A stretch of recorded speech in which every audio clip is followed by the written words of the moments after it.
Hello. Okay, welcome back. So next point of mechanical properties of solids is that Poisson's ratio.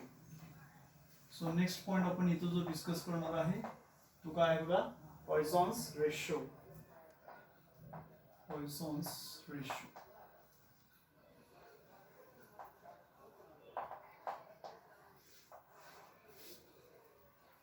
So Poisson's ratio मध्ये figure पहिल्यांदा जे आहे ते आपण काय करू इथं प्लॉट करू. सो फर्स्ट ऑफ ऑल आपण फिगर ड्रॉ करू. त्यानंतर पुढचा पॉईंट पाहणार आहेत. ओके.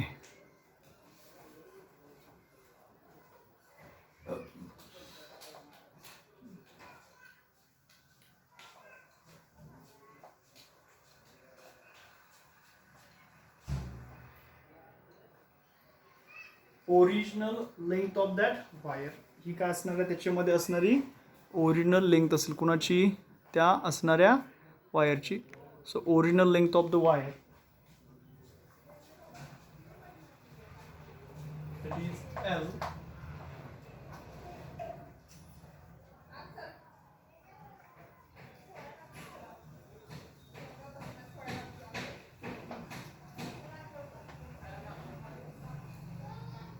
त्याच्यामध्ये असणारं हे जे डिस्टन्स आहे ते आहे डेल्टा एल. हे डिस्टन्स जे आहे ते आहे डेल्टा आर. हे जे डिस्टन्स आहे ते काय आहे स्मॉल आर.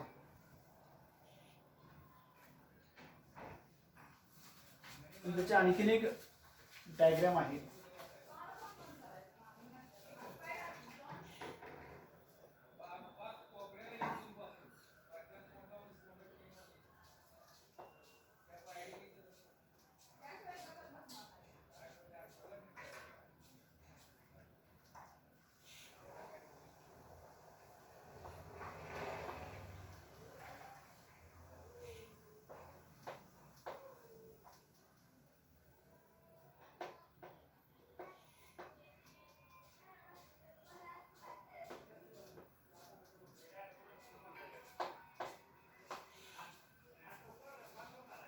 सो इथं आपण दोन डायग्राम काढलेले आहेत पॉइसन्स रेशो मध्ये.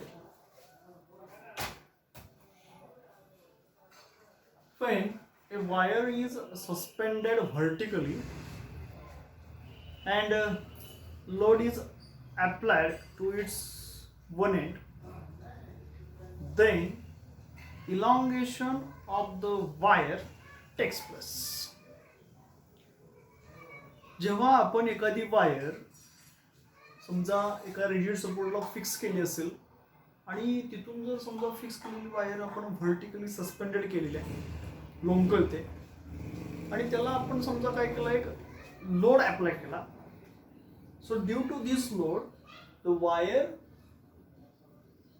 length of the wire increases, elongation takes place between that wire.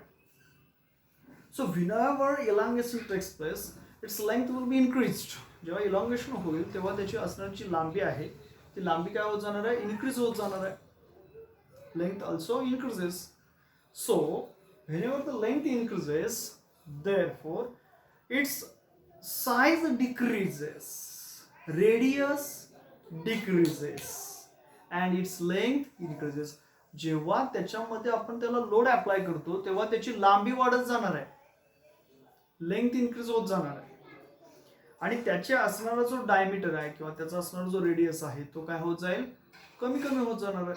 So this is nothing but lateral strain. त्यालाच आपण काय म्हणतो बाळांनो लॅटरल स्ट्रेन असं म्हणतो. लॅटरल स्ट्रेन म्हणजे काय तर लॅटरल स्ट्रेन म्हणजे change in its dimension to original dimension whenever the force is applied.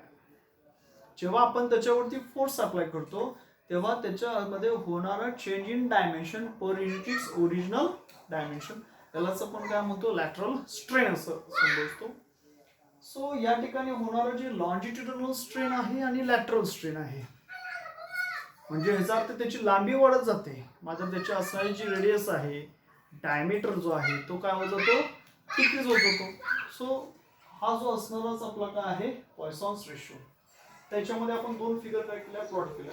आता पहिली फिगर मध्ये काय केलेलं आहे whenever the string is loaded vertically, जेव्हा असणारी ही जी स्ट्रिंग आहे त्याला आपण व्हर्टिकली काय केला, लोड अप्लाय केला, तर त्याच्यामध्ये असणारी जी लेंथ आहे ती इन्क्रीज होत जाणार आहे. ओके, सो बघा L with its original length. So whenever it will loaded, आता हे आपण हॉरिझॉन्टली डिरेक्शन मध्ये दाखवलेले डायग्राम मध्ये. सो लेंथ त्याची डेल्टा एल काय होत जाणार आहे, इन्क्रीज होत जाणार आहे. So delta L be its length, okay, will be increased in forward direction. So its radius also changes. So त्याची असणारी जी रेडियस आहे ती रेडियस पण काय होणार आहे, change. So small r be its original radius and delta r be its change in its radius. So delta r इतकी radius त्याची काय होत जाणार आहे, डिक्रीज होत जाणार आहे. कॅपिटल आर म्हणजे त्याची मूळची असणारी काय असेल, रेडियस असणार आहे. सो सेकंड फिगर मध्ये जर आपण पाहिलं तर सेकंड फिगर मध्ये काय होतं बघा, ज्यावेळी आपण त्याच्यावरती लोड जर अशा पद्धतीने दिलं की ती असणारी जी वायर काय होत असेल, कॉम्प्रेस होत असेल.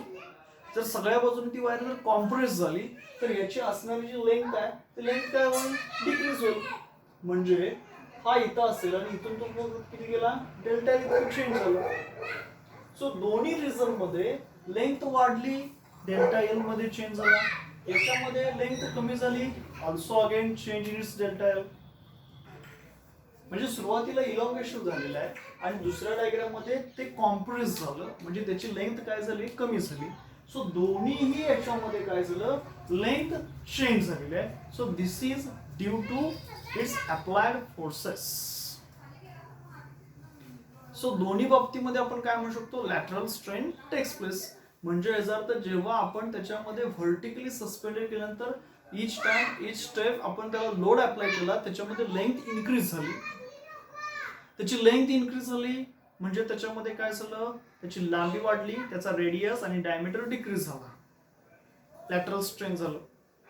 अगेन आपण समजा त्या वायरला कॉम्प्रेस केलं म्हणजे त्याची लेंथ काय होत जाईल, लेंथ कमी होत जाईल, मात्र डायमीटर इथं काय होत जाणार आहे, डायमीटर इन्क्रीज होत जाणार आहे. अगेन लॅटरल स्ट्रेन झालं. ओके, सो त्या दोन्ही डायग्राम काय होतात बघा, त्या लॅटरल स्ट्रेनचे example. So this is nothing but a Poisson's ratio. So Poisson's ratio is defined as it is the ratio of lateral strain to the longitudinal strain. So हा पॉइसन्सचा ratio आहे आणि पॉइसन्स रेशियोचं डेफिनेशन काय, it is defined as lateral strain to longitudinal strain. Okay, blur होत नाही ना, clear दिसते का बघा. एक मिनिट मी जरा थोडंसं झूम करतो डायग्राम.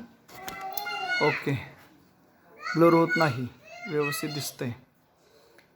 सो आपण कोणता पॉईंट बघतोय, पॉइसन्स रेशो. काय काय सांगितलं बघा, suppose wire is fixed at its one end and force is applied to its another free end so that wire gets stretched. So length of wire increases, okay, and at the same time its diameter decreases.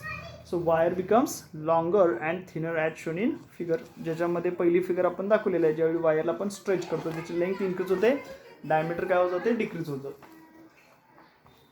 Second फिगरमध्ये आपण काय म्हटलं, when wire is compressed its length increases. ज्यावेळी आपण wire काय करतोय, when wire is compressed its length increases and its diameter increases.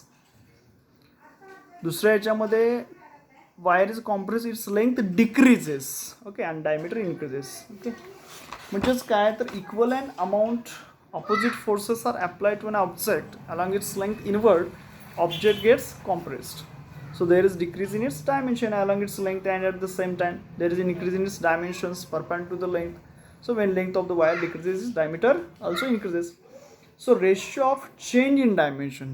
कसला ratio आहे हा, change in dimension to its original dimension in the direction of applied force, it is nothing but a linear strain, while the ratio of change in dimension to its original dimension in a direction perpendicular to the applied force. Okay, this is nothing but a lateral strain. So within elastic limit, the ratio of lateral strain to its linear strain is called Poisson's ratio. आता linear strain म्हणजेच बाळांनो आपण त्याला longitudinal strain सुद्धा म्हणू शकतो. Linear strain म्हणजेच ज्या डिरेक्शनला फोर्स आहे त्या डिरेक्शनलाच त्याची लेंथ चेंज होणार, आणि लॅटरल स्ट्रेन म्हणजे ज्या डिरेक्शनला फोर्स आहे त्या डिरेक्शनच्या परपॅन्डिक्युलर त्याच्यामध्ये झालेला चेंज. सो देअरफॉर आपण इथं सुरुवातीला काय करू त्याच्या definitions. Okay, so the ratio of change in dimension. So the ratio of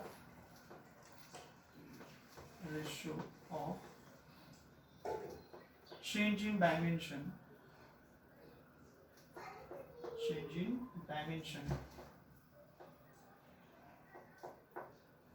to its original dimensions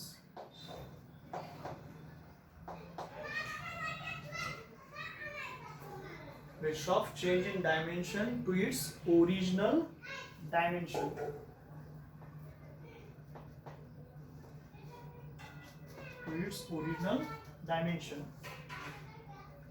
In the direction of applied force. In the direction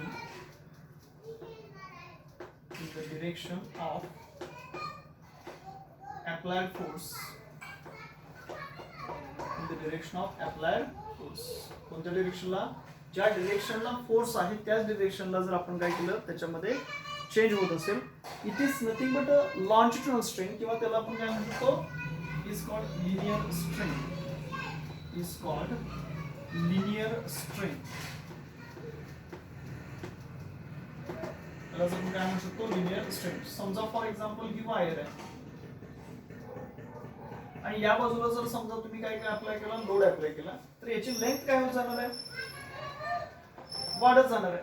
so this is nothing but a longitudinal strain किंवा linear strain. Okay, definition आपण काय म्हटली बघा, the ratio of change in dimension to its original dimension. म्हणजे original डायमेन्शनच्या तुलनेमध्ये त्याचा नवीन जो डायमेन्शन आहे तो किती इन्क्रीज झाला असेल किंवा एक काय झालं असेल, डिक्रीज झाला असेल. सो त्या दोघांचा असणारा ratio, the ratio of change in dimension to its original dimension, आता कोणत्या डिरेक्शन मध्ये असणार आहे? In the direction of applied force. म्हणजे ज्या डिरेक्शन मध्ये फोर्स आपण अप्लाय करतोय त्याच डिरेक्शन मध्ये झालेला जो लांबी मधला चेंज आहे त्यालाच आपण काय म्हणतो? लॉन्जिट्युडनल स्ट्रेन किंवा लिनियर स्ट्रेन. सो नेक्स्ट आपल्याला आता इथे पाहायचं आहे actually lateral strain. So lateral strain म्हणजे what? The ratio of change in dimensions. The ratio of change in dimensions. The ratio of change in dimensions.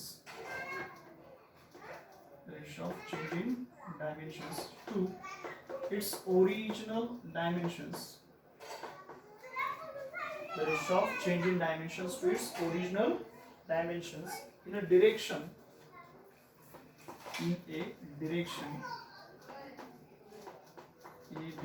आता कशा direction मध्ये? Perpendicular to its applied force.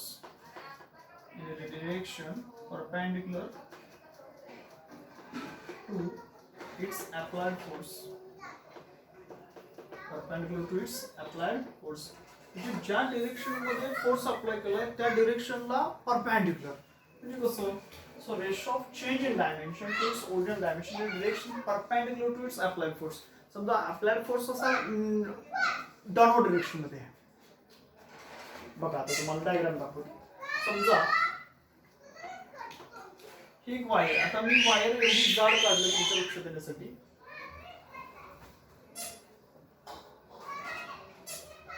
So मी समजा अशी काय करते, एक diagram काढली तुमच्या लक्ष देण्यासाठी. समजा मी जर याला वेट अप्लाय केलं किंवा लोड अप्लाय केला तर साहजिकच याची लेंथ काय होत जाणार आहे? वाढणार आहे. मग आता जेव्हा लेंथ वाढते तेव्हा याची साईज जी आहे ती साईज कॉम्प्रेस होणार. लांबी वाढते म्हणजे त्याची साईज काय होत जाणार आहे? कमी होत जाणार आहे. सो जेव्हा त्याची साईज कमी होत जाईल याचा अर्थ बघा, अप्लाइड फोर्स माझा कुठे आहे? खालच्या डिरेक्शनला. आणि साईज कशी कमी झाली? आडवी, म्हणजे perpendicular. Okay, so the ratio of change in dimension change झाला. एवढा होता, एवढा झाला. साईज एवढी होती, साईज एवढी झाली. So change in dimension to its original dimension in a direction perpendicular to applied force. Applied force असा आहे आणि साईड चेंज होण्याची डिरेक्शन अशी आडवी आहे. यालाच आपण काय म्हणतोय? Lateral strain. The ratio of change in dimensions to its original dimensions in a direction of perpendicular force to its applied force. म्हणजे जो अप्लाइड असणारा जो फोर्स आहे त्याला कसा आहे तो परपेंडिक्युलर डिरेक्शन मध्ये. Okay, so it is nothing but a lateral strain. याच आपण काय म्हणतो लॅटरल स्ट्रेन असं म्हणतो.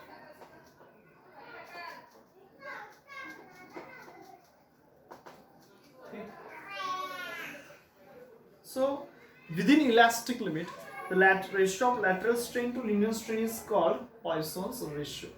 या बाजूला आपण त्याची डेफिनेशन लिहूया म्हणजे तुमच्या पटकन लक्ष येईल. सॉरी हे दिसते का खालचं बघा. एकच मिनिट. ओके, आधी ह्या डेफिनेशन आणि एकदा बघू, त्यानंतर पुढे जाऊ.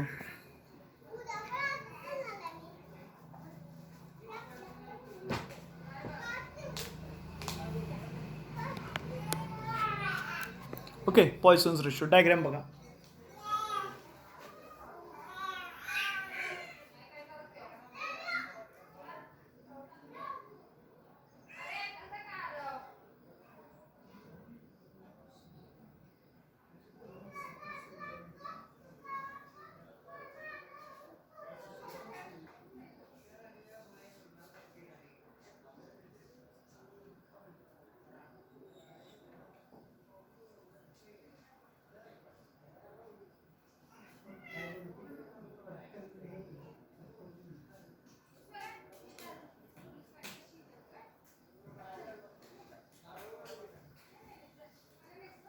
सो डायग्राम जर आपण बघितल्या तर पहिल्या डायग्राममध्ये काय दिसतं तुम्हाला, लांबी वाढत गेलेली आहे, आडवी डिरेक्शनमध्ये दिसते. आणि दुसऱ्या डायग्राममध्ये जर तुम्ही पाहिलं तर बघा काय झालेलं आहे, त्याचं कॉन्ट्रॅक्शन झालेलं आहे.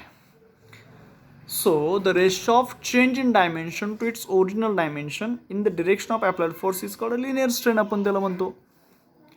आणि सेकंडमध्ये काय म्हटलं, ratio of change in dimension to its original dimension in a direction of perpendicular to its applied force, it is called as a lateral strain.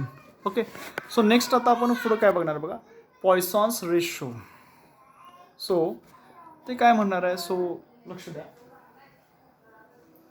Within elastic limit. Okay बघा, मी इथं डेफिनेशन लिहितो. Within elastic limit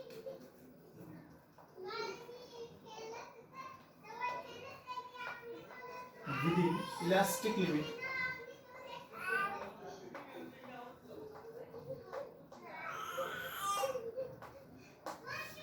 म्हणजे elastic लिमिटच्या मर्यादा असताना within elastic limit the ratio of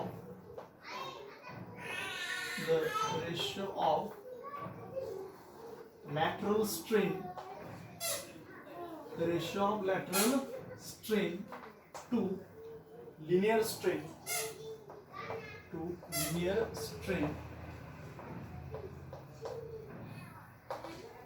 within elastic limit the ratio of lateral strain to linear strain लाच आपण longitudinal strain म्हणतो, is called Poisson's ratio.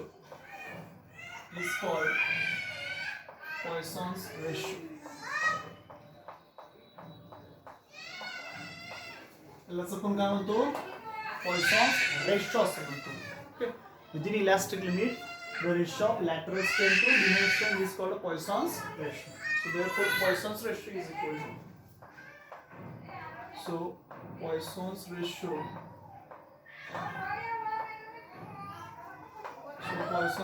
is equal to.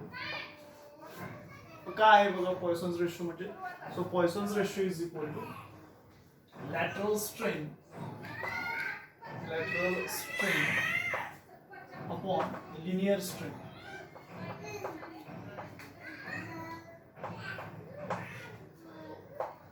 Poisson's ratio म्हणजे काय म्हणू शकतो आपण, lateral strain upon linear strain. Okay, so lateral strain म्हणजे आपल्याला माहिती आहे change in its dimension upon its original dimension. Linear strain म्हणजे त्याच्या लांबीमध्ये झालेला बदल. Okay, so therefore lateral strain is equal to. आता काय म्हटलं बघा, within elastic limit the ratio of lateral strain to its linear strain is called Poisson's ratio. So lateral strain काय आहे, lateral strain is equal to change in its diameter upon its original diameter upon linear strain म्हणजे काय, change in length upon its original length. So it can be written as d upon d into capital L upon small l. So dl upon capital D into small l. So this is the expression for Poisson's ratio. हा कशाचा expression आहे? This is the expression for Poisson's ratio. आणि तो काय आला बघा? Small d capital L upon capital D into small l. So it has no unit. Poisson's ratio ला unit नाही. It is a dimensionless आहे. सो काही आपल्याला इथं सिग्माच्या व्हॅल्यूज दिलेत बघा, पुस्तकामध्ये तुम्हाला दिसत असतील.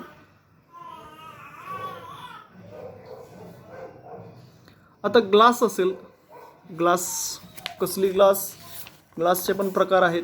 त्याच्यामध्ये बघा तो कसला ग्लास दिला आहे, क्राउन ग्लास जर असेल तर त्याचा पॉयसन्स रेशो जो सिग्मा आहे तो किती आहे बघा, 0.2 इतका आहे. त्यानंतर समजा स्टील असेल तर स्टीलचं पॉयसन्स रेशो किती दिला आहे बघा, 0.28. ॲल्युमिनियम असेल तर 0.36, म्हणजेच लॅटरल स्ट्रेन अपॉन लॉन्जिट्युडिनल स्ट्रेनचा रेशो. ब्रास असेल तर बघा 0.37, कॉपर असेल तर 0.37, म्हणजे ब्रास आणि कॉपरचं कसं आहे पॉयसन्स रेशो सेम आहे. सिल्वर असेल तर बघा 0.38 आणि गोल्ड असेल तर 0.42. तर हे कशाचे एक्झाम्पल दिलेले आहेत तर आपल्याला पॉयसन्स रेशो दिलेले आहेत. सो बेटर वे लक्षात घ्या, ह्या ज्या व्हॅल्यूज आहेत जर तुम्हाला एक्झामला प्रॉब्लेम असेल तर प्रॉब्लेममध्ये ह्या डायरेक्ट व्हॅल्यूज तुम्हाला दिलेल्या असतात. सो नेक्स्ट आता याच्यामध्ये काय आहे,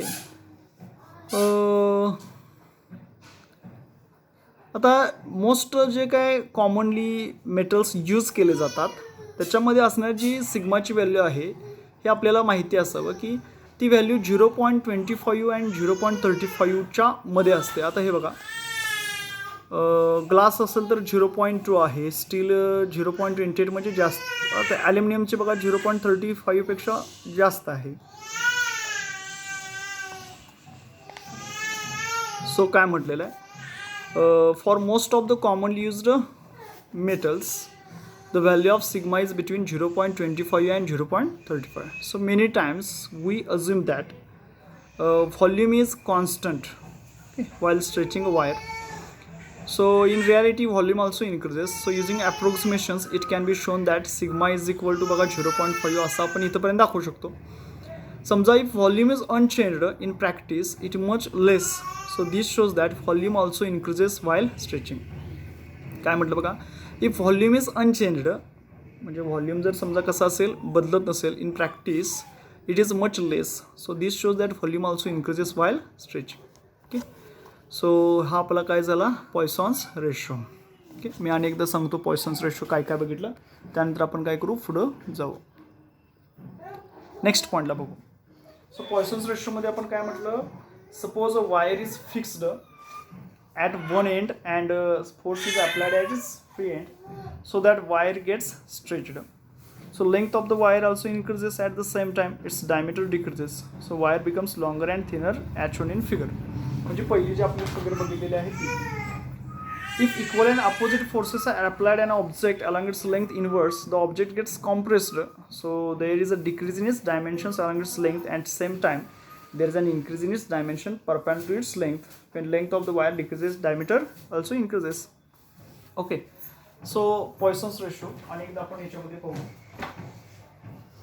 आता बघा पहिली फिगर जी दिलेली आहे, पहिल्या फिगरमध्ये त्याची मूळची जी ओरिजिनल लेंथ आहे ती स्मॉल एल आहे आणि त्या स्मॉल एलमध्ये फरक कितीचा पडला बघा, डेल्टा एल इतकी त्याची लेंथ काय झाली इथं इन्क्रीज झाली. कुठं फर्स्ट डायग्राममध्ये. सेकंड डायग्राममध्ये जर तुम्ही पाहिली तर त्याच्यामध्ये त्याची ओरिजिनल लेंथ बघा कॅपिटल एल होती आणि डेल्टा एल इतकी काय झालं ते आतमध्ये सरकलेलं आहे. सो दोन्ही डायग्राममध्ये त्याच्या असणारं जे काय डायमेन्शन्स आहेत ते दोन्हीही डायग्राममध्ये त्याचे डायमेन्शन्स काय झालेत, एकदा इन्क्रीज एकदा डिक्रीज, म्हणजे दोन्हीही डायग्राममध्ये त्याचे डायमेन्शन्स हे चेंज झालेले आहेत. फर्स्ट डायग्राममध्ये आपण काय केलं, त्याला व्हर्टिकली काय केलं आपण बघा, फर्स्ट डायग्राम जर आपण विचार केला. ओके, सो फर्स्ट डायग्राममध्ये आपण त्याला काय केलं, समजा एखादा जर वायर असेल ती एका एंडला फिक्स्ड आहे आणि दुसरं एंड कसं आहे फ्री आहे, त्याला आपण लोड अप्लाय केला. सो लोड अप्लाय केल्यामुळं त्याचं जे असणार अनादर एंड आहे त्याच्यामध्ये काय झालं, एक्सपान्शन झालं. ओके, इन्क्रीमेंट झाली आणि डेल्टा ए इतकी लेंथ त्याची काय झाली, इलॉंगेशन झाली. याचा अर्थ जर लेंथ वाढत असेल तर त्याच्यामध्ये असणारी त्याची जी साईज आहे, ओके, ती साईज काय होणार आहे, साहजिकच डिक्रीज होणार. So length increases, size decreases, radius decreases.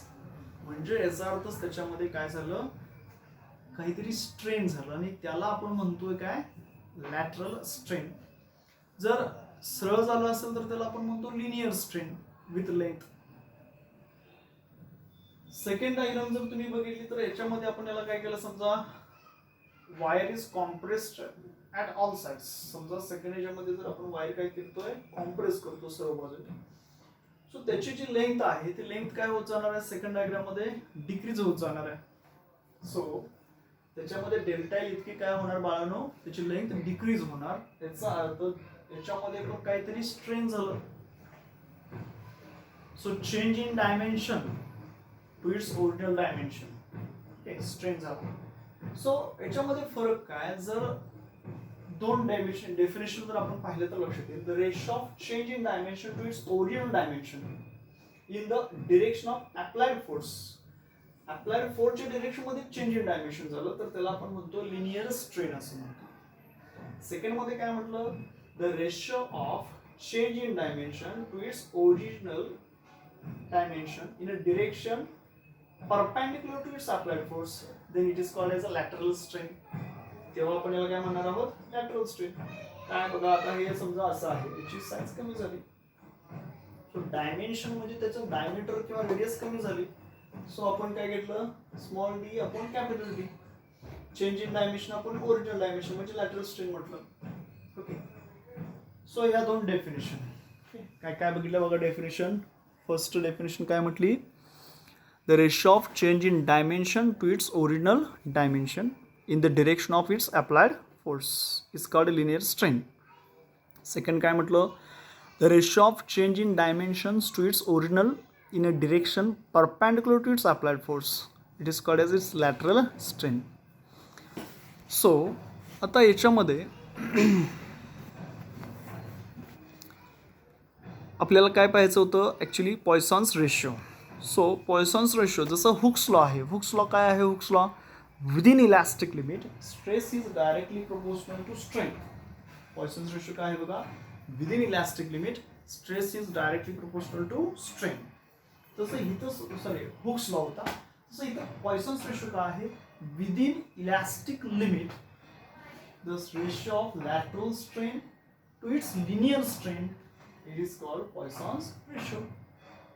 Okay, so Poisson's ratio चा फॉर्म्युला काय होईल, lateral strain upon its linear strain. आता लॅटरल स्ट्रेन म्हणजे काय, change in its diameter upon its original diameter upon linear strain म्हणजे काय, change in its length upon its original length. So therefore small D upon capital D into, आता हे काय होईल बघा, उलट होईल, capital upon small L. So DL upon DL. So this is a Poisson's ratio. हेच काय भेटलं आपल्याला, पॉयसॉन्स रेशो. काय फॉर्म्युला बघा, d l upon d l, small d capital L upon capital D small l. Okay, so this is the expression for Poisson's ratio. त्यानंतर काही मटेरियलचे आपण पॉयसॉन्स ratio पाहिले. आता यानंतरचा आपला जो नेक्स्ट पॉइंट आहे, यानंतरचा तो आहे स्ट्रेस वर्सेस स्ट्रेन कर्व. तर actually stress versus strain curve जे आहे त्यालाच आपल्याला काय म्हटलं जातं, behaviour of metal wire under increasing load, असंही त्याला काय आहे, हेडिंग आहे. पण आता ह्या सिलेबसप्रमाणे आपल्याला हेडिंग काय आहे बघा, stress versus strain curve. Okay, stress versus strain curve म्हणजेच काय, तर behaviour of metal wire under increasing load. तर तो आपल्याला काय करायचा आहे, त्यानंतरचा नेक्स्ट पॉईंट पाहायचा आहे. Okay, stress versus strain curve. Okay, धन्यवाद.